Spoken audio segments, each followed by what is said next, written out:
Psaume 41, verset 10. Alors, verset 10 dans la Bible Summer, je rappelle qu'on lit dans la Bible Summer, bon, on est comme ça.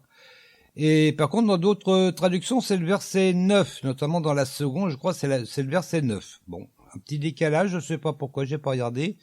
Mais bon, c'est pas grave, c'est pas loin en tout cas. Hein. Et puis, de toute façon... Parce que c'est peut-être pas écrit de la même façon. Voilà, puis en général, moi j'aime pas donner les versets, j'aime bien que les gens lisent les chapitres en entier. Voilà. Il y en a qui sont un peu plus longs, mais il y en a qui sont pas très très longs. Là, le psaume, il fait 14 versets. Attendez, quand même les gars, hein, bon. Donc vous lisez le chapitre en entier, c'est pas long à lire, et puis ça ne vous fera que du bien de toute façon. Voilà. C'est ce que, attendez. Voilà, je précise que c'était un psaume de David, hein, du roi David. Bien.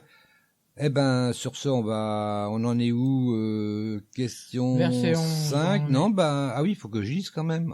Attends, alors, je reprends mon Jean chapitre 13. Donc, au verset 11, hein, tu as dit, hein. Oui. Jésus, en effet, connaissait celui qui allait le trahir. Voilà pourquoi il avait ajouté, vous n'êtes pas tous purs. Après avoir lavé les pieds, il remit son vêtement et se rassit à table. Alors il leur dit, « Avez-vous compris ce que je viens de vous faire? Vous m'appelez maître et seigneur, et vous avez raison, car je le suis.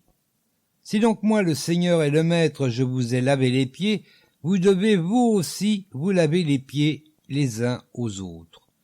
Je viens de vous donner un exemple. » Précise, hein, c'est un exemple. Faut pas se concentrer que là-dessus, hein, attention, pour qu'à votre tour vous agissiez comme j'ai agi envers vous.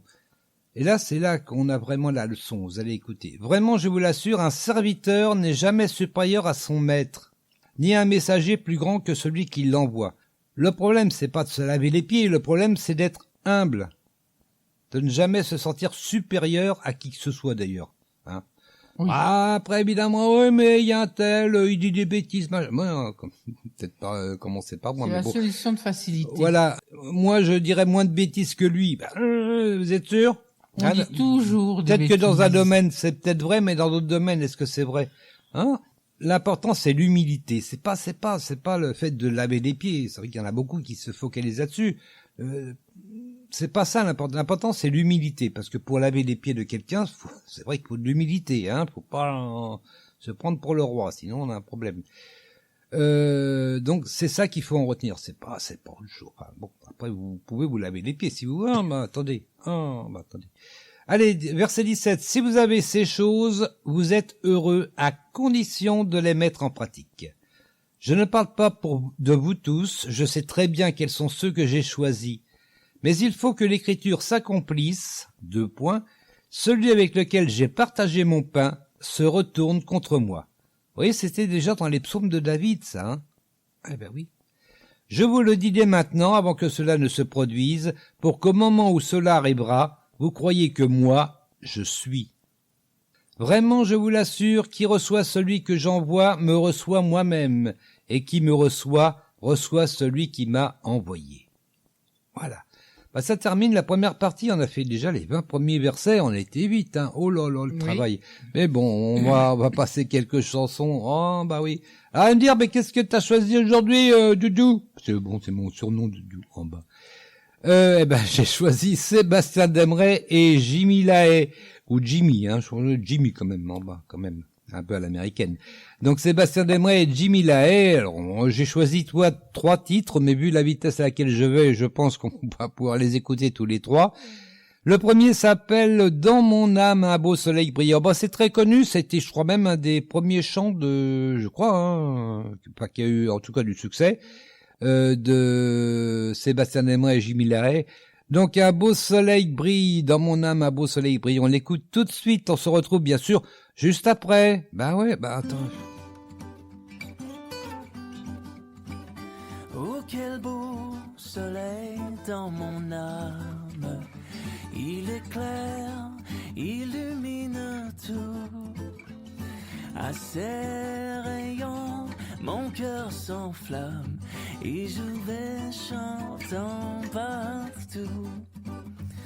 Dans mon âme, un beau soleil brille, son rayon doux et joyeux répand un éclat qui scintille, c'est le sourire de Dieu. Oh, quel beau soleil dans mon âme, il éclaire, illumine tout. À ses rayons, mon cœur s'enflamme et je vais chantant partout. Mon cœur était plein de ténèbres quand parut un jour nouveau. Au loin fuyaient ombres funèbres devant un soleil si beau. Oh, quel beau soleil dans mon âme, il éclaire, illumine tout. À ses rayons, mon cœur s'enflamme et je vais chantant partout.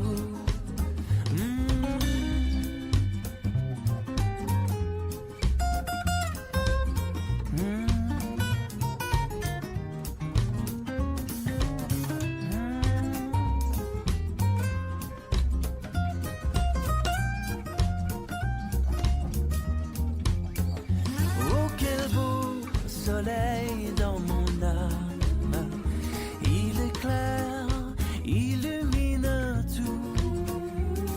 À ses rayons, mon cœur s'enflamme et je vais chantant partout. Gloire à Dieu, que ce chant retentisse en tout lieu. Gloire à Dieu.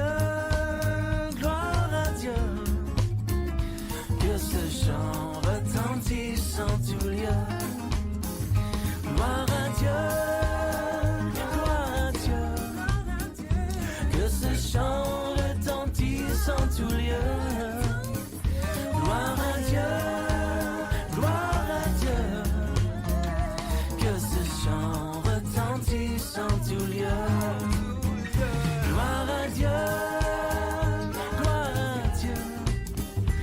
que ce chant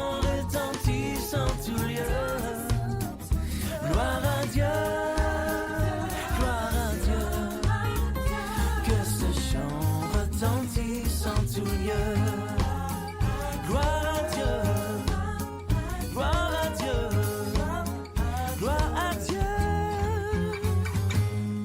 On va revoir la question de peu trop de l'éternel. T'as une idée déjà, Martine? J'ai une petite idée, mais je suis pas sûr de ma réponse, donc... La question, quel est le nom du roi qui organisa une fête qui dura 6 mois en tout? Est-ce que c'est Salomon, David, Xerxès ou Ézéchias? Alors, on va voir les pourcentages de réponse des twittos. Oui, puisque c'est sur Twitter. À propos de Twitter, d'ailleurs, je remercie tous ceux qui me suivent sur Twitter. Vous êtes nombreux, 8000, je crois qu'on arrive à 8300 de twittos qui me suivent. Oh, bah c'est pas mal, hein. C'est bien. Oh, bah attends. Donc, bah je les remercie et puis n'hésitez pas à vous abonner. Si vous êtes pas si vous me suivez pas encore sur Twitter, n'hésitez pas à vous abonner et puis n'hésitez pas à vous abonner non plus à Peu trop de l'éternel, toujours sur Twitter. Ah ouais. Alors, la réponse des twittos, 53% ont répondu Salomon, 33% ont répondu Xerxès ou Assuérus, 13% Ézéchias, 13,3%, mais bon, 13%, et 0% David, par contre. Oh, bah, il a pas de chance, le David. Oh, bah, voilà. Ça t'aide, Martine? Oui, j'ai ma petite idée quand même. Bon, petite idée, on verra ça, hein. Sur ce, on va s'écouter la deuxième partie du chapitre 13 de Jean. C'est tout de suite, c'est sur Radio Prédication. On se retrouve après. Évidemment, l'émission est pas terminée, enfin tout de même. Alors, allez. Je peux pas dire que je suis sur le Jean, chapitre 13, dans la Bible du Semeur. Deuxième partie. Après avoir dit cela, Jésus fut troublé intérieurement. Et il déclara solennellement, « Oui, vraiment, je vous l'assure, l'un de vous me trahira. » Les disciples déconcertés se regardaient les uns les autres. Ils se demandaient de qui il pouvait bien parler. L'un d'entre eux, le disciple que Jésus aimait, se trouvait à table, juste à côté de Jésus. Simon-Pierre lui fit signe de demander à Jésus de qui il parlait. Et ce disciple, se penchant aussitôt vers Jésus, lui demanda « Seigneur, de qui s'agit-il » Et Jésus lui répondit « Je vais tremper ce morceau de pain dans le plat. Celui à qui je le donnerai, c'est lui. » Là-dessus, Jésus prit le morceau qu'il avait trempé et le donna à Judas, fils de Simon Iscariote. Dès que Judas eut reçu ce morceau de pain, Satan entra en lui. Alors Jésus lui dit « Ce que tu fais, fais-le vite. » Aucun de ceux qui étaient à table ne comprit pourquoi il disait cela. Comme Judas gérait la bourse commune, quelques-uns supposèrent que Jésus le chargeait d'acheter ce qu'il leur fallait pour la fête, ou de donner quelque chose aux pauvres. Dès que Judas eut pris le morceau de pain, il se hâta de sortir. Il faisait nuit. Quand il fut parti, Jésus dit « Maintenant la gloire du Fils de l'homme éclate, et Dieu va être glorifié en lui. Puisque Dieu va être glorifié en lui, Dieu, à son tour, va glorifier le Fils de l'homme en lui-même, et il le fera bientôt. Mes chers enfants, je suis encore avec vous, mais plus pour longtemps. Vous me chercherez, et ce que j'ai dit à tous, je vous le dis à vous aussi maintenant. Vous ne pouvez pas aller là où je vais. Je vous donne un commandement nouveau. Aimez-vous les uns les autres. Oui, comme je vous ai aimé, aimez-vous les uns les autres. À ceci, tous reconnaîtront que vous êtes mes disciples, à l'amour que vous aurez les uns pour les autres.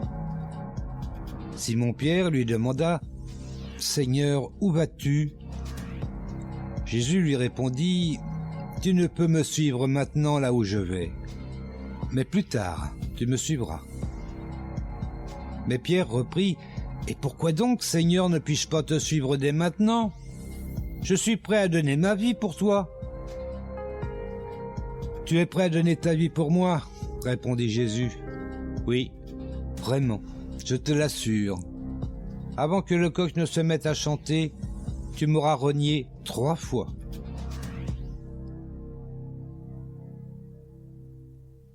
Eh oui, il sera renié 3 fois. On va poser des questions maintenant. Hein? Bah ouais. Alors, c'est la 6e question. Jésus... j'ai mal posé ma question. Jésus sait qui va le trahir, oui ou non? Jésus sait qui va le trahir, oui ou non? Allez, 10 secondes, j'ai du mal.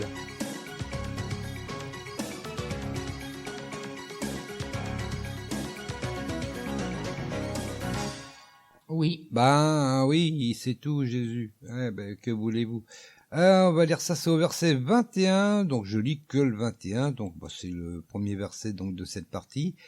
Après avoir dit cela, Jésus fut troublé intérieurement. Il a ressenti quelque chose dans son esprit. Et du coup, il déclara solennellement, « Oui, vraiment, je vous l'assure, l'un de vous me trahira. » Comme s'il avait confirmation, comme s'il avait reçu une confirmation de ce qui va se passer. Allez, question suivante, donc, c'est la 7e. Qui se trouvait assis à côté de Jésus? Est-ce que c'est Jean, Pierre ou un disciple? Qui se trouvait assis à côté de Jésus? Jean, Pierre ou simplement un disciple? On va mettre 10 secondes.